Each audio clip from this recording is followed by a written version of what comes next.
ఇటీవల వార్తల్లో కనిపించిన సోనాయ్ రూపాయి వన్యప్రాణుల అభయ అరణ్యం ఏ రాష్ట్రంలో ఉంది?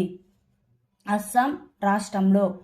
ఇటీవల వార్తల్లో చూసిన హిండన్ నది ఏ నదికి ఉపనది? యమునా నదికి ఉపనది. ఇటీవల ఏ సంస్థ మహిళలపై హింసను పరీక్షించడానికి మొదటి చట్టాన్ని ఆమోదించింది? European union.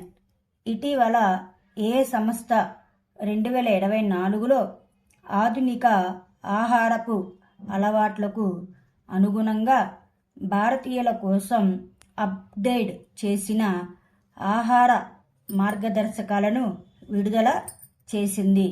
Indian Council of Medical research.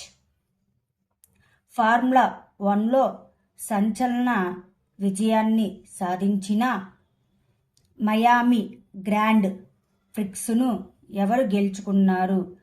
లాండో Norris. అత్యుత్తమ సామాజిక సేవ కోసం global pride of Sindhi award 2024తో ఎవరు సత్కరించబడ్డారు? Pawan Sindhi. INMA global media awards 2024లో ఉత్తమ ఉత్పత్తి పునరావృతం విభాగంలో బంగారు పతకాన్ని ఏ ప్లాట్ఫామ్ గెలుచుకుంది? OTT ప్లే ప్లాట్ఫామ్ గెలుచుకుంది. ఏ కంపెనీ మే 2024లో భారతదేశపు మొట్టమొదటి క్లౌడ్ సపోర్టెడ్ వెదర్ ఇన్ఫ్రాస్ట్రక్చర్ ఆవిష్కరించింది? జొమాటో కంపెనీ. నాణ్యత మరియు బ్రాండింగ్ ఎక్సలెన్స్ పట్ల అత్యుత్తమ నిబద్ధతతో ఏ కంపెనీని బ్యూరో ఆఫ్ ఇండియన్ స్టాండర్డ్స్ గుర్తించి గౌరవించింది? Genius box.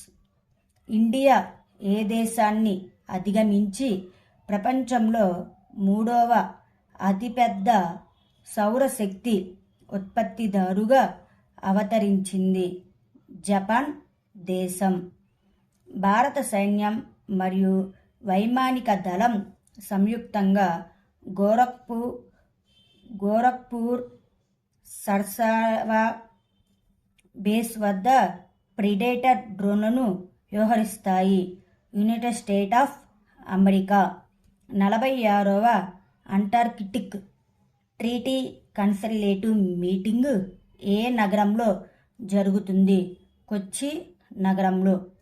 Global governing body of wrestling నిషేధించిన భారతీయ రెజ్లర్ ఏది? బజరంగ్ పునియా.